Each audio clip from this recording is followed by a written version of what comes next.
मनुष्य का भाग्य कैसे बनता है। जय श्री कृष्ण दोस्तों, आर के मोटिवेशनल यूट्यूब चैनल में आप सभी का स्वागत है। दोस्तों देखते हैं मनुष्य का भाग्य कैसे बनता है। मनुष्य अपने भाग्य का निर्माण स्वयं कर सकता है यदि उसका पुरुषार्थ सही है तो। एक बार की बात है, राजा विक्रमादित्य के पास सामुद्रिक लक्षण जानने वाला एक ज्योतिषी पहुंचा। विक्रमादित्य का हाथ देख करके वह चिंता मग्न हो गया। उसके शास्त्र के अनुसार तो राजा दीन, दुर्बल और कंगाल होना चाहिए था, लेकिन वह तो सम्राट थे, स्वस्थ थे। लक्षणों में ऐसी विपरीत स्थिति संभवतः उसने पहली बार देखी थी कि ज्योतिषी की दशा देखकर विक्रमादित्य उसकी मनोदशा समझ गए और बोले कि बाहरी लक्षणों से यदि आपको संतुष्टि ना मिली हो तो छाती चीर कर दिखाता हूँ, भीतर के लक्षण भी देख लीजिए। इस पर ज्योतिषी बोला, नहीं महाराज, मैं समझ गया कि आप निर्भय हैं, पुरुषार्थी हैं, आप में पूरी क्षमता है, इसलिए आपने परिस्थितियों को अनुकूल बना लिया है और भाग्य पर विजय प्राप्त कर ली है।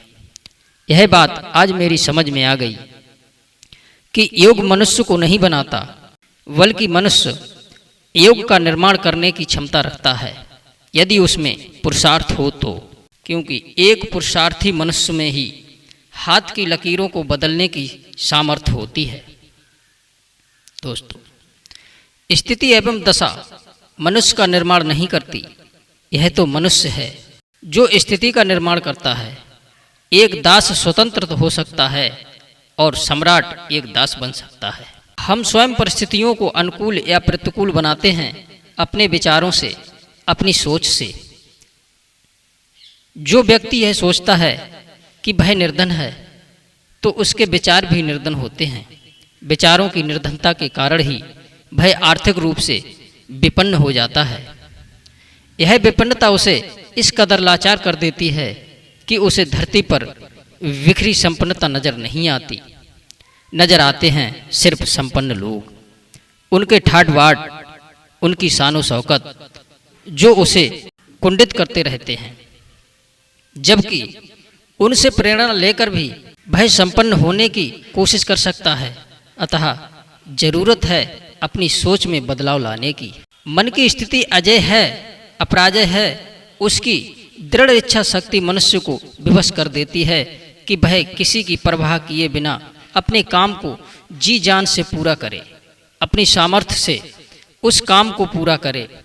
मनुष्य निर्धनता और संपन्नता का संबंध भाग्य से जोड़ता है। वह सोचता है कि जो सौभाग्यशाली हैं, लक्ष्य उस पर प्रसन्न रहता है और बदकिस्मती का मारा कोशिश करने के बावजूद निर्धन ही बना रहता है।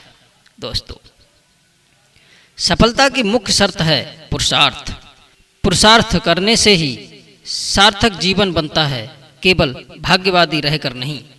भाग्य तो अतीत में किए गए कर्मों के संचित फलों का मूल है, जो मनुष्य को सुख दुख के रूप में भोगने को मिलते हैं और वे फल भोगने के पश्चात क्षीण हो जाते हैं।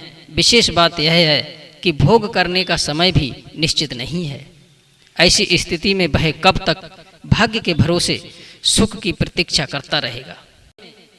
पुरुषार्थ करने में ही जीवन की सफलता सुनिश्चित है, जबकि व्यक्ति भाग्य के सहारे निष्क्रियता को जन्म देकर अपने सुनहरे अवसर को नष्ट कर देता है।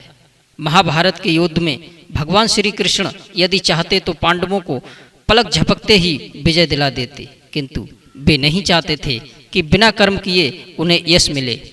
उन्होंने अर्जुन को कर्मयोग का पाठ पढ़ाकर उसे युद्ध में संलग्न कराया था और फिर विजय श्री एवं कीर्ति दिलवाकर उसे लोक परलोक में यशस्वी बनाया। दोस्तों, आप विकास की नई नई मंजिलें तय करने और उन्नति की पराकाष्ठा पर पहुंचने के लिए अपने पुरुषार्थ को कभी शिथिल ना होने दें और पूर्ण उत्साह के साथ आगे बढ़ते रहें।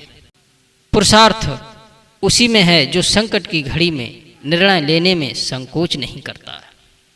मित्रों, यदि इस वीडियो से आपको कुछ सीख मिली हो तो कहानी को लाइक और शेयर अवश्य करें। आप सभी दर्शकों का बहुत बहुत धन्यवाद। जय श्री कृष्ण, जय श्री राधे।